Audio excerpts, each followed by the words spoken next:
우리는 자원 그러면 지하 자원을 먼저 생각할 수 있습니다. 지하 자원이 많은 나라는 그렇지 못한 나라에 비해서 상대적으로 풍성한 삶을 살게 됩니다. 그것은 분명히 하나님께서 그 나라에 주신 선물이라 할 수 있습니다. 근데 여러분, 우리 하나님께서 주신 가장 중요한 자원이 무엇이겠습니까? 그것은 시간이라는 자원입니다.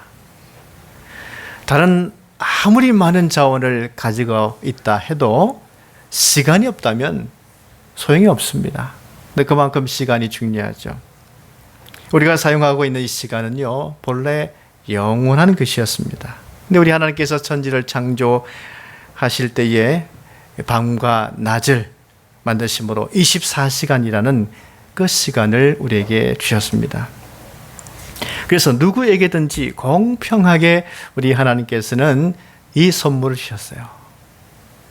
근데 누구에게든지 주어졌지만 그 시간을 가질 수 있는 사람은 가장 큰 자원을 얻은 것입니다. 이 시간의 중요성을 아는 사람은 정말 자원을 갖고 있는 것이죠. 육상과 수영 선수를 보십시오. 그들은 0.01초를 다투지 않습니까? 그들 누구보다도 시간이 얼마나 큰 자원인지 아는 사람들이죠. 그래서 0.01초를 앞당기면은 삶의 질이 달라지죠. 시간의 중요성을 잘 알고 있는 유대인들은요, 시간은 생명이다, 그렇게 말합니다. 탈무드를 보게 되면은 인간이 평생 쓸 수 있는 것 가운데 가장 귀중한 것이 무엇인가? 라는 질문에 대한 대답을 뭐라고 얘기하고 있냐면, 인생에 있어서 가장 중요한 것은 돈이 아니라 시간이다, 그렇게 말합니다. 예수 믿는 사람들은요, 때를 잘 아는 사람들이죠. 지금 은혜 받을 때인지 그 시간인지 잘 압니다. 우리는 지금까지 로마서 말씀을 통해서 하나님의 은혜인 예수 그리스도를 믿음으로 말미암아 의롭게 되었음을 알았습니다. 그리고 죄와 사망의 법에서 해방되었음도 알았습니다. 그리고 복음의 능력이 얼마나 위대한지도 우리는 알았습니다. 우리는 다시는 율법에 대해서 죄인이라는 정죄함을 받을 필요가 없어졌습니다. 구원의 감격이 있게 되어졌죠. 그런데 우리 하나님께서는요, 우리가 구원의 감격 속에만 머물러 있기를 원치 않으시고요, 한 단계 더 나아가기를 원하십니다. 우리 하나님께서는 하나님을 향한 그 지식, 새로운 지식을 계속 알아가기를 원하시죠. 그래서 로마서 12장 2절 말씀에 너희는 이 세대를 본받지 말고 오직 마음을 새롭게 함으로 변화를 받아 하나님의 선하시고 기뻐하시고 원하시 뜻이 무엇인지 분별하도록 하라. 에베소서 3장을 보시면 너희 모든 성도와 함께 지식에 넘치는 그리스도의 사랑을 알고 그 너비와 길이와 높이와 깊이가 어떠함을 깨달아 하나님의 모든 충만하신 것으로 너희에게 충만하게 하시기를 구하노라. 구원받은 자는 지금 무엇을 해야 합니까? 과연 우리가 사는 이 시대에 하나님께서 선하게 여기시는 것이 무엇이고 하나님이 기뻐하시는 것이 무엇인가? 이것을 새롭게 계속 알아가야 됩니다.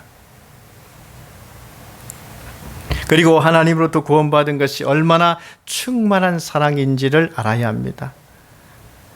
하나님께서는 택하시고 사랑하시면요, 충만할 정도로 사랑하십니다. 그것을 알아라 말씀하고 있죠. 우리 하나님께서 아브라함을 택하여 부르실 때를 보십시오. 아브라함을 부르시고 뭐라고 축복하셨습니까? 너를 축복하는 자에게 내가 복을 내리고 너를 저주하는 자에게 내가 저주하리니. 이 말씀은 굉장한 말씀입니다. 하나님께서 나와 함께 하시겠다는 말씀이죠. 하나님께서 아브라함과 함께 하셨다는 말씀입니다. 천지 만물을 창조하신 우리 하나님께서 나의 편이 되신다. 그러면 세상 누가 나를 당할 수 있겠습니까? 하나님께서 아브라함에게 그와 같은 축복의 말씀을 주셨어요. 이러한 하나님을 알아가라고 말씀하고 있죠. 그 하나님을 알아갈 때 우리 마음은 풍성해진다고 하는 것입니다. 여러분, 이와 같이 하나님께서 우리와 함께 하시는데 어떻게 하나님께서 기뻐하지 않는 어둠의 세계에 그 일로 들어갈 수 있겠습니까?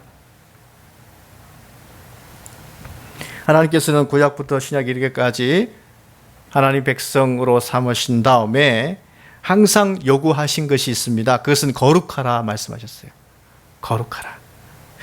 시편 24편 말씀 보면요, 누가 여호와의 산에 오르며 누가 여호와의 거룩한 곳에 설 수 있느냐? 먼저 손이 깨끗한 자라고 말씀하시죠. 손이란 행실을 말합니다. 행실이 깨끗한 자가 여호와의 산에 올라갈 것이며 여호와 앞에 설 수 있다고 말씀하고 있어요. 그리고 마음이 청결한 자가 이와 같이 설 수 있다고 말씀하고 있습니다.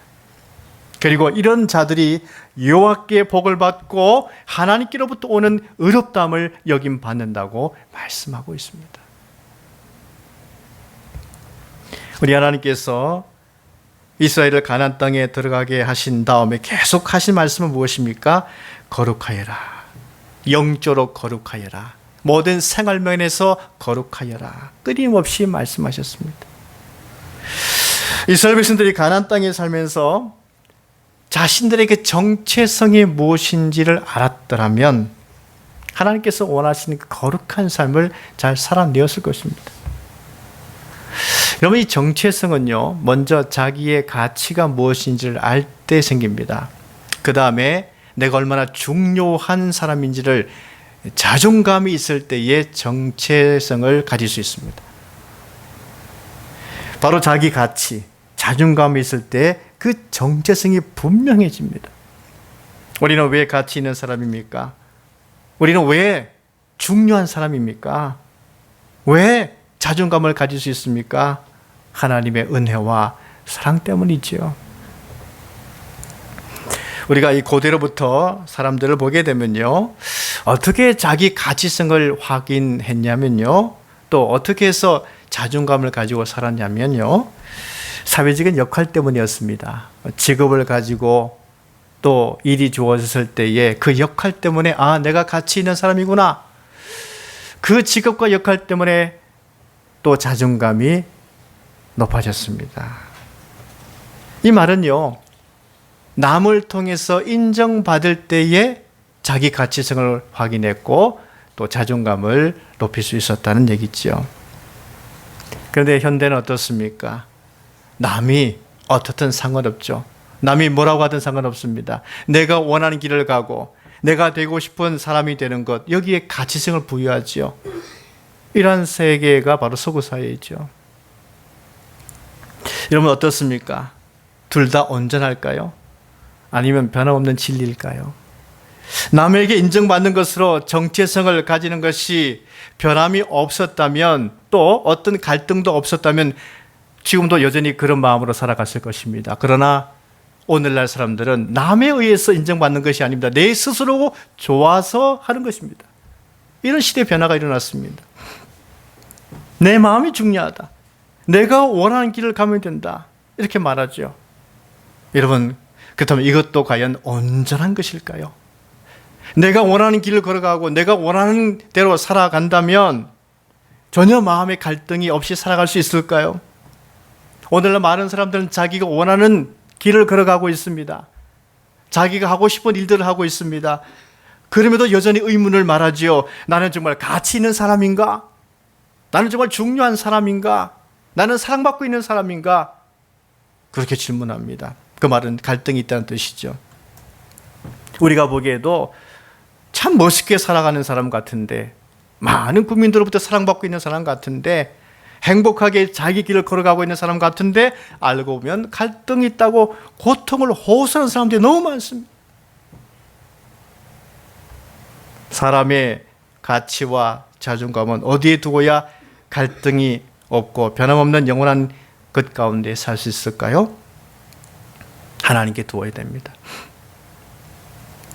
하나님의 은혜와 그 사랑에 두어야 하는, 갈등이 없이 영원한 것에 감사하며 살아갈 수 있는 것이죠. 바로 하나님의 은혜인 예수 그리스도를 통해서 의롭게 된 우리들은 어떻게 살아가야 될까요? 이 질문에 대한 하나님은 오늘 말씀하십니다. 11절 말씀 보면 또한 너희가 이 시기를 알거니와 자다가 깰 때가 벌써 되었으니 이는 이제 우리의 구원이 처음 믿을 때보다 가까웠음이라. 이렇게 말씀하고 있죠. 의롭게 된 우리는요, 어떻게 살아가야 될까요? 첫째, 깨어 있어야 됩니다. 자다가 깰 때가 벌써 되었다. 주님께서 말씀하시죠. 여러분, 사실 사람들은 잠자기를 참 좋아합니다. 깨어있는 것을 힘들어합니다. 깨어나는 것을 힘들어하죠. 근데 사람들이 잘못 알고 있는 것은요, 잠자고 있으면 행복하다고 생각을 하죠. 그 잠을 깨우면 막 화를 내기도 합니다. 행복한 잠을 왜 깨웠냐고. 여러분, 그런데요, 정말 행복하고 좋은 것은 깨어있을 때 경험할 수 있습니다. 깨어있을 때에 알 수 있어요.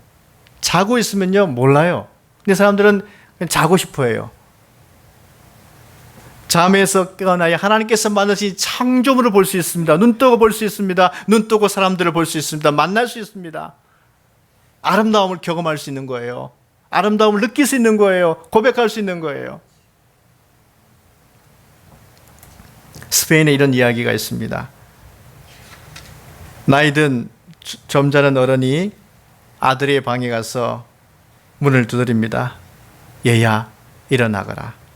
아들은 아버지, 일어나고 싶지 않아요. 일어나 학교 가야지. 학교에 가고 싶지 않아요. 왜 싫은지 세 가지 이유 때문이죠. 첫째, 학교는 너무 시시하고, 둘째, 아이들은 성가시게 나를 만들고, 셋째, 전 학교가 싫어요.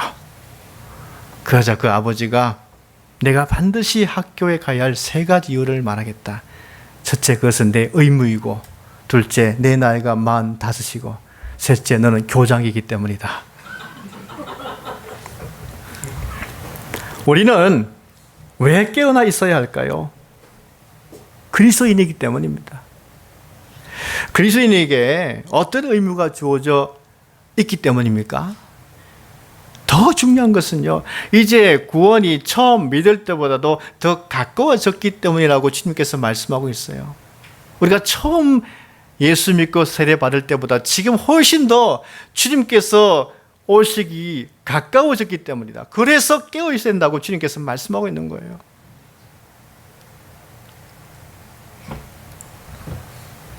농부들은 땅에 심은 것의 열매를 기대하고 참고 무엇을 기다립니까? 비를 기다립니다. 비가 반드시 와야 됩니다. 기다리다 보면 때가 되었을 때에 비가 내리죠. 그래서 곡식 열매를 많이 맺게 되고 수확을 하게 됩니다. 주의 강림도 마찬가지입니다. 약속되어져 있습니다. 주의 강림 반드시 임하게 됩니다. 언제인지 정확하게는 하나님 아버지만 알고 계시지만 중요한 것은 처음 우리가 믿을 때보다 지금 훨씬 더 가까워졌다는 것은 분명합니다. 왜? 주님께서 말씀하셨기 때문이죠. 성경에 기록되어 있습니다. 가까워졌다고 말이죠. 구원이 처음 믿을 때보다도 가까워졌다. 이 말씀을요, 우리가 구원의 3시제로 구분해서 한번 이해해 보십시다. 구원의 과거 시제가 있겠죠. 그것은요, 우리가 믿음으로 의롭다함을 받았을 때입니다. 그 다음에 구원의 현재 시제가 있겠죠. 우리가 의롭게 된 자이기 때문에 거룩하게 삶을 살아가는 바로 이 단계, 성화의 단계를 현재 시제라고 얘기합니다. 그 다음에 미래 시제가 있겠죠. 최종 구원의 완성을 이루어서 영화롭게 되는 단계, 영화의 단계, 미래 시제로 구분합니다. 오늘 이 11절 말씀에 이 구원이라고 하는 것은 구원의 최종 단계, 구원의 완성의 때가 가까이 왔다는 것입니다. 주의 강림이 가까워졌기 때문에 이제 그래서 깨어있으라. 이제 이 미래 시제가 우리에게 온다. 그러므로 깨어있으라. 주님께서 말씀하시는 것이죠. 깨어있으면 어떤 은혜를 발견할 수 있을까요? 에베소서 5장 말씀은 이렇게 기록되어 있어요. 그러므로 이르시기를 잠자는 자여 깨어서 죽은 자들 가운데서 일어나라. 그리스도께서 너에게 비추이시리라 말씀하고 있어요. 왜 깨어있는 자에게 예수님께서 비추어 주실까요? 책만 받지 않도록 하기 위해서입니다. 여러분, 우리는요, 착하고 또 의롭고 진실한 사람에게 대해서는 책망할 수 없습니다. 정말 착하고 신실하고 의롭고 진실하게 살아가는 사람을 책망할 수 없습니다. 누가 책망할 수 있겠습니까? 착하고 의롭고 진실하면요, 빛의 열매입니다. 그리스도의 빛이 비춰졌을 때에 맺어지는 빛의 열매예요. 우리 예수님께서 열매가 있는 나무에게 대해서 책망하신 적 한 번도 없습니다. 그러나 잎은 무성하지만 열매 없었던 무화과 나무에 대해서는 책망하셨어요. 열매가 있으면 책망받지 않습니다. 열매가 없으면 책망받습니다. 우리 주님께서 왜 우리에게 빛을 비추시는 것입니까? 그것은요, 책망받지 않는 삶이 되도록 만드시기 위해서, 이 빛의 열매를 맺게 하기 위해서, 착함과 의로움과 진실한 열매를 맺으라고, 그래서 책망받지 않도록 하기 위해서 주님께서 우리에게 빛을 비추신다고 말씀하고 있어요. 깨어있는 자에게 이런 은혜가 있는 것입니다. 누가복음 12장 말씀 보면 깨어있는 종의 비유가 기록되어 있어요. 주인이 저 외부 혼인잔치에 나갔습니다. 근데 주인이 그냥 예고하고 돌아옵니까? 마음대로 오죠. 밤 9시든 새벽이든 주인의 마음입니다. 근데 그 주인의 마음대로 밤 2경이나 밤 3경에 왔을 때에 그 종이 깨어 있어서 빛을 밝히고 있으면요, 주인이 기뻐한다고 말씀하고 있죠. 그리고 되려 그 주인이 그 종을 자리에 앉히고 수종든다고 말씀하고 있습니다. 주인이 대신 그 종을 섬겨준다고 말씀하고 있죠. 항상 주인을 맞을 준비가 되어 있는 종은 복이 있다고 칭찬을 받게 된다고 전하고 있습니다. 우리는 어떤 시간 개념을 가지고 살아야 되겠습니까? 우리가 저 영원한 미래 세계로 가는 것입니까? 아니면 영원한 미래 세계가 우리에게 다가오는 것입니까? 성경적으로는요, 저 영원한 미래가 우리에게 다가오는 것입니다. 과거는 지나가는 것이죠. 예. 하나님 나라가 우리에게 가까이 오는 것입니다. 미래가 우리에게 다가오고 있는 거예요. 이게 기독교 신앙적인 시간 개념인 것입니다. 우리가 저 미래로 가는 것이 아니라 미래가 다가오는 것에 자꾸만 다가오는 거예요. 하나님이 말씀하고 있지 않습니까? 가까이 왔다고. 구원의 완성이 가까이 왔다고 말씀하고 있죠. 얼마나 기대되십니까? 구원의 완성이 가까이 왔다는데 얼마나 기대되십니까? 아니, 난 아직 세상에 미련이 있는데요. 세상에 미련이 있습니까? 정말? 세상이 좋습니까? 하나님 나라가 좋습니까? 죄 없고 깨끗한 이 풀 한 포기도 죄가 없는 그 땅, 전혀 죄가 없는 그 땅, 갈등이 없는 땅, 아픔이 없는 땅, 얼마나 기대되십니까? 우리는 예수님을 믿어서 세례를 받았지만 여전히 육을 입고 있는 이상 우리는 계속 갈등하면서 살아갈 수밖에 없습니다. 연약하기 때문이죠. 우리는 육을 입고 있기 때문에 계속 우리는 갈등하게 됩니다. 고통 가운데 처하게 됩니다. 아픔도 있습니다. 열심히 살아도 마음과 행실에 대해서 후회도 있습니다. 또 그래서 회개하기도 합니다. 그런데 이제 이 구원의 완성의 날이 가까이 왔고 임하게 된다면 우리는 영화로운 단계에 올라서게 되는 것이죠. 얼마나 아름답게 변화가 될까요? 서로 인사해 볼까요? 아름답게 될 줄로 믿습니다. 서로 인사하겠습니다. 아름답게 될 줄로 믿습니다. 예, 정말 아름답게 될 것입니다. 이러한 아름다움을 기대하면서 우리는 둘째, 빛의 갑옷을 입어야 하는 것이죠. 밤이 있고 낮이 가까웠으니 빛의 갑옷을 입어야 됩니다. 여러분, 밤은요, 아무리 밤이 좋아도, 또 밤이 깊어도, 밤이 화려해도 날이 밝아오게 되면 그 밤은 사라집니다. 밤은 영원할 수 없는 거예요. 밤의 것이 아무리 괜찮아 보여도 낮이 오면 다 덧없이 사라지고 마는 것이 밤인 것이에요. 세상의 것이 아무리 영원한 것 같고 아무리 좋아 보여도 결국 하나님 나라 완성되면 사라지고 마는 것입니다. 하나님의 사랑, 하나님의 안에서 세상 것은 다 사라지고 마는 것입니다. 영원하게 남는 것은 무엇입니까? 하나님의 사랑, 하나님의 의로움, 이것만이 영원하게 있는 것입니다. 우리가 이 영원히 사라지지 않는 것의 삶을 세우려면요, 빛의 갑옷을 입어야 하는 것이죠. 여러분, 갑옷은 어떤 용도로 쓰임받죠? 바로 군사들이 입는 옷입니다. 우리는요, 그리스도의 좋은 군사라고 기록되어 있습니다. 우리는 군사입니다. 군사는 전쟁도 해야 됩니다. 어떤 영적 전쟁도 해야 되는 거예요. 영적 전쟁. 우리가 보이는 세계만의 세계가 아니라 우리는 항상 보이지 않는 영의 세계가 있다는 사실을 알죠. 우리는 항상 그러므로 이 군사적인 자세를 가지고 영적 싸움에도 이겨야 된다 하는 얘기죠.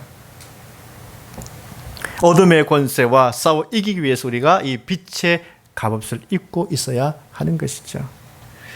우리 예수님께서 이 땅에 계실 때에 어둠의 권세에 대해서 꾸짖으셨습니다. 대적하셨죠. 잠잠하게 만들었습니다. 물리치셨습니다. 쫓아내기도 하셨습니다. 마찬가지로 예수 믿는 우리들도 마찬가지입니다. 어둠의 권세에 대해서 대적하면서 물리칠 수 있어야 되는 것이죠. 어둠의 권세는 어떻게 사람들에게 작용합니까? 골로새서 3장을 보면 부정, 사욕, 악한 정욕, 탐심을 가지도록 만듭니다. 부정하게 만들고 정욕에 빠지게 만들고 탐심을 가지게 만든다. 어떤 사람이 땅을 파다 보니까 동이 나왔어요. 참 기분이 좋았습니다. 좀 더 앞으로 나가서 땅을 파게 되면 은이 나오지 않을까. 좀 더 가서 땅을 파니까 은이 나왔습니다. 그러니까 또 욕심이 생겼죠. 좀 더 나가서 땅을 파면 금이 나올 것이다. 땅을 더 팠습니다. 금이 나왔습니다. 그 다음에 어떻게 됐을까요? 그는 욕심이 더 과해져서 그냥 모든 것을 다 잃어버리고 말았다는 것입니다. 탐심은 어둠의 권세인 것입니다. 악한 정욕, 어둠의 권세인 것이죠. 여러분, 세상에 가장 높은 권세를 가졌다고 해서 어둠의 권세를 이길 수 있을까요? 네로라는 로마 황제는요, 대단한 권력을 가진 사람이었죠. 그를 보호해주는 근위대가 있었습니다. 그는 권력자입니다. 그러나 자신의 마음 누구도 지켜주지 못했어요. 네로 황제는 밤마다 변장에서 나가 방탕한 행태를 저질렀던 사람이었습니다. 못 지킵니다. 어둠의 이런 세상 권세와 세상 갑옷을 입고 있다고 해서 어둠의 일을 이겨낼 수 없습니다. 어둠의 일은 무엇입니까?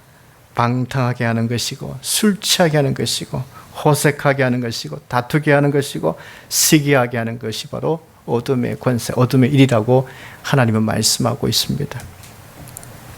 에베소서 5장 말씀 보면 그래서 술 취하지 말라, 이런 방탕한 것이니 오직 성령으로 충만함을 받으라 말씀하고 있습니다. 로마서 13장 13절 우리가 말씀을 읽었습니다. 방탕하거나 술 취하지 말며 음란하거나 호색하지 말며 다투거나 시기하지 말라. 이게 한 줄에 되어 있습니다. 한 구절 안에 되어 있습니다. 이 말은요, 따로 구별되지 않고 그냥 같이 간다는 것입니다. 방탕하게 되면 술과 함께 있는 것이고, 술과 함께하면 방탕하게 되는 것이고, 음란하게 되는 것이고, 호색하게 되는 것이고, 다투게 되는 것이고, 시기하게 되는 것이다. 왜 하나님께서는 이곳저곳 하나님 말씀을 주시면서 술 취함에 대해서 경계하라고 말씀하고 있습니까? 술 취하게 되면 깨어 있을 수 없기 때문입니다. 술 취하면 잠자게 되기 때문입니다. 어둠의 일 속에 빠질 수 있기 때문인 것이죠. 그러면 세월을 아낄 수 없습니다. 그냥 시간이 흘러가 버리고 마는 것입니다. 자기 역할에 대해서 망각하게 됩니다. 시간을 낭비하게 됩니다. 하나님 주신 가장 중요한 자원은 시간입니다. 시간. 이 시간을 낭비하게 된다니까요. 술 취하게 되면. 정력을 위해서 육신의 일을 도모한 사람들, 결코 인생 만족했다고 하는 사람 보았습니까? 없습니다. 육체의 갈급함을 정력으로 채우는 사람들은 어떤 것도 가질 수 없게 되고 마는 것입니다. 나중에 후회합니다. 탄식하게 된 것이죠. 하나님께서는 그것을 아시기 때문에 그래서 방탕과 술 취하지 말라고 하나님은 말씀하고 있는 것입니다. 반대로 감사가 있고 기쁨이 있고 또 하나님께 드릴 만한 열매가 있는 그런 삶을 살려면 어떤 사람이어야 되겠습니까? 시간을 잡는 사람이어야 됩니다. 세월을 아끼라 말씀하고 있죠. 시간을 잡는 사람들입니다. 1분도 아깝습니다. 초도 아깝습니다. 하나님이 주신 시간이거든요. 달란트 비유 말씀 보시면 칭찬받은 종들 보십시오. 그들이 달란트 받았을 때에 바로 갔습니다. 즉시 갔습니다. 즉시 가서 그들은 장사했습니다. 뭡니까? 시간의 소중함을 알았던 것이죠. 다음에 미루면 안 됩니다. 그래서 이들은 2배로 남기는 기쁨을 경험했습니다. 오늘 주님께서 말씀하시죠. 구원이 처음 믿을 때보다 가까웠습니다. 이럴 때 우리는 오직 주 예수 그리스도 옷 입고 살아야 된다고 말씀하고 있죠. 자, 우리가 예수님과 연합하고 그래서 믿고 세례를 받았으면요, 이미 우리는 예수님의 옷을 입고 있는 자들입니다. 갈라디아서 그렇게 기록되어 있습니다. 믿고 세례를 받은 자는 이미 예수 그리스도 옷을 입은 자라고 말씀하고 있죠. 이미 우리가 예수님의 옷을 입고 있는데 왜 예수 그리스도 옷을 오직 입으라고 또 당부하고 있는 것입니까? 그것은 우리가 누구와 친밀하기 때문이죠.